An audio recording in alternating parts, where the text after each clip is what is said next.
Well, welcome to the 700 Club. Investigating Russia for war crimes and then stripping the country of most favored nation status. These sanctions could be coming soon in retaliation for the war on Ukraine. Pressure is mounting on Putin as most of the world is condemning Russia for its brutal attacks. As Russian forces are drawing closer to the capital city of Kyiv, Ukrainians are fighting back, launching their own counterattacks. Gary Lane has the story. As Russian forces closed in on Ukraine's capital city of Kyiv, this convoy of tanks approaching the city came under attack. A Ukrainian army ambush awaited them. Despite facing stiff Ukrainian resistance along the way, a senior U.S. defense official says Russian troops are now just 9 miles away from the center of Kyiv. And more hard hits may be coming for Russia, not only on the battlefield, but also on the diplomatic front. During talks with Polish officials in Warsaw Thursday, Vice President Harris said Russia should be investigated for committing war crimes. We have been witnessing for weeks, and certainly just in the last 24 hours, atrocities of unimaginable proportion. Chief among those horrors, the Ukrainian government says the Russians deliberately targeted this hospital in the southern port city of Mariupol, injuring pregnant women and killing 3 people, including a child. Russia denies that the Mariupol attack was on a hospital, saying it was an extremist base. Ukrainian President Zelensky says Russian troops have a clear order to hold Mariupol hostage to torture it. And in Washington today, President Biden is expected to request the G7 and America's European allies to join the United States in stripping Russia of its most favored nation trade status. That would further isolate the country and allow tariffs on Russian goods to be increased. Ukraine will never be a victory for Putin. And in Ukraine Thursday, CBN's Orphans Promise is busy throughout the country, caring for orphans and people in need as it has for years.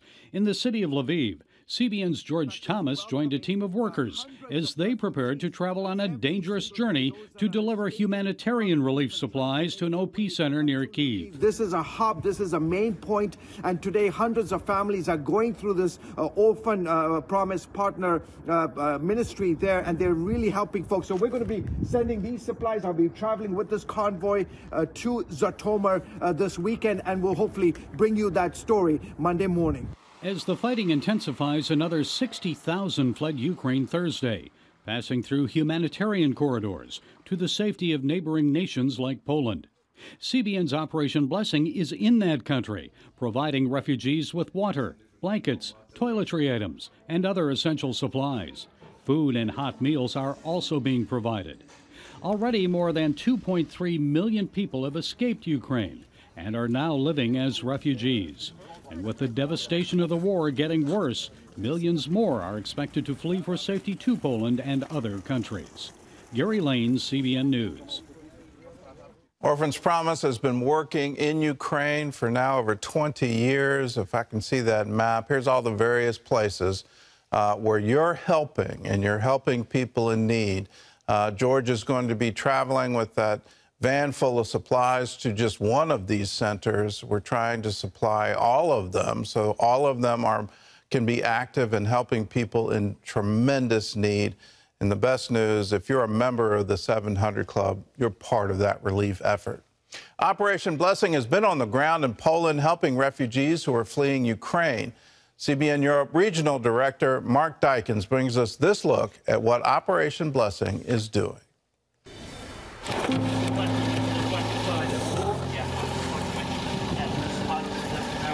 We arrived in Poland. We're about 45 minutes to an hour away from the nearest border with Ukraine. And we're here to make a difference to the people who are fleeing from the east to the west. As we all know, since the war broke out, many people have been on the run. And we are trying to help them, to make them feel better, to do something that brings value and the love of Christ to these very precious people. Now, as you can see, we have a makeshift warehouse here where we see many items. Now, these items have been very kindly and generously donated by donors in the United Kingdom and a corporation in the Netherlands who has given us access to lots of hygiene items, which is tremendous. We have solar lamps that will also help charging your mobile phone. Imagine people who have not been able to communicate with their friends and their family in the West are now able to do this with these very simple solar chargers, and also bringing light. Now, we also are going to be handing out these hygiene items through these hygiene kits. And every kit contains a number of items that we believe are really going to change their short-term situation. And these bags contain shampoo, they contain toilet roll, and other hygiene items, even toothbrushes for the children in their own specific colors. You know, and biscuits from the United Kingdom to give them something, special to eat while they're on the go. We'll be adding also fresh fruit and water, and together with the love that we can give to these people, we can bring value to their lives and make a difference in their very dire situation. So thank you so much, CBN's Operation Blessing donors and partners, for the difference that you are making, because together we can bring the light and the love of Christ to the people that we serve.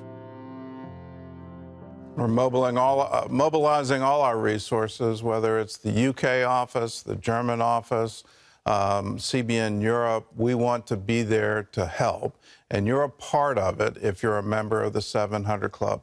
If you want to send a gift, it's real easy to do. All you have to do is call us, 1-800-700-7000. Say, I want to give to the Operation Blessing Disaster Relief Fund. You can write to us, CBN Center, Virginia Beach, Virginia, 23463. Just put Disaster Relief Fund in the memo line of a check. You can also text us. You can text OB Crisis to 71777.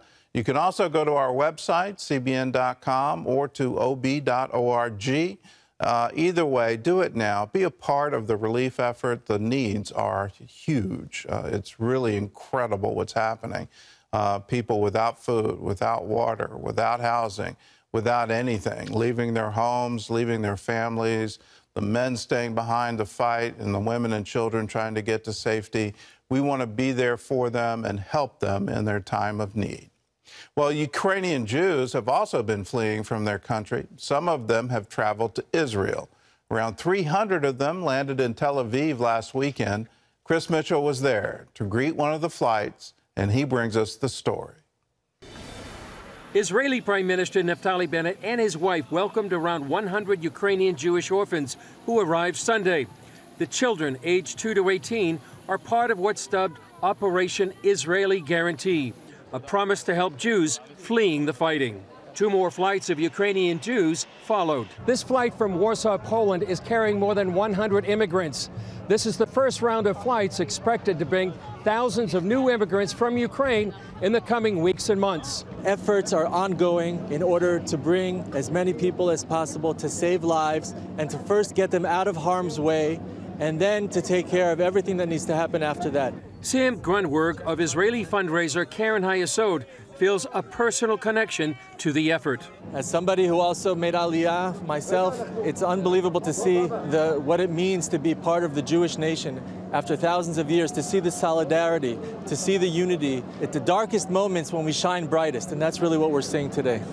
The arrival of new immigrants is usually a festive celebration, although this homecoming is bittersweet. Bad feeling. My husband is in Ukraine. We are okay, but thank you very much for that I and my daughter can be here. And we will wait for good news. CBN News spoke to 3 women who arrived with their children, but without their husbands. We have moved from Kyiv a week ago, and we were in Khmelnytska Oblast, but now there are a lot of bombing, and my husband is returning there to help people. How do you feel right now? I'm happy that you support us, but I worry about my husband. Men between the ages of 18 to 60 are not allowed to leave Ukraine because they are being called on to join the army. Olga says the Ukrainian people won't give up. It's dangerous, it is scared, but people, they are not afraid, and they're ready to struggle to the end, to the victory, not to agree to Putin's demands, but to our victory and to get these Russians from our country. Yael Eckstein, president of the International Fellowship of Christians and Jews, says people arrive with almost no possessions. I saw so many people landing, coming down those stairs with tears in their eyes, crying. And I've seen that look before, but usually it's tears of happiness, that they're so happy to get home. These are tears of confusion, of pain, of unknown. For now, there is a lot of uncertainty. Israel has mounted massive rescue operations in the past, and this could prove to be another time when Israel shines as a light to the nations. Chris Mitchell, CBN News, Ben Gurion Airport, Tel Aviv. Well, Israel is opening not just to Jews from Ukraine, they're opening to refugees. It's a great example for all of us. They're being a light to the nations. They're showing us the way to go, what to do. And it's been the motto at Operation Blessing. When disasters strike, we want to strike back with love and compassion. And we're there in your name. Again, we're mobilizing everything we have. CBN Israel is also participating in funding these flights. We want to be there for people in their time of need. You can be a part of it by saying, yes, I'll give to the Operation Blessing Disaster Relief Fund. Do it now. Call us, 1-800-700-7000.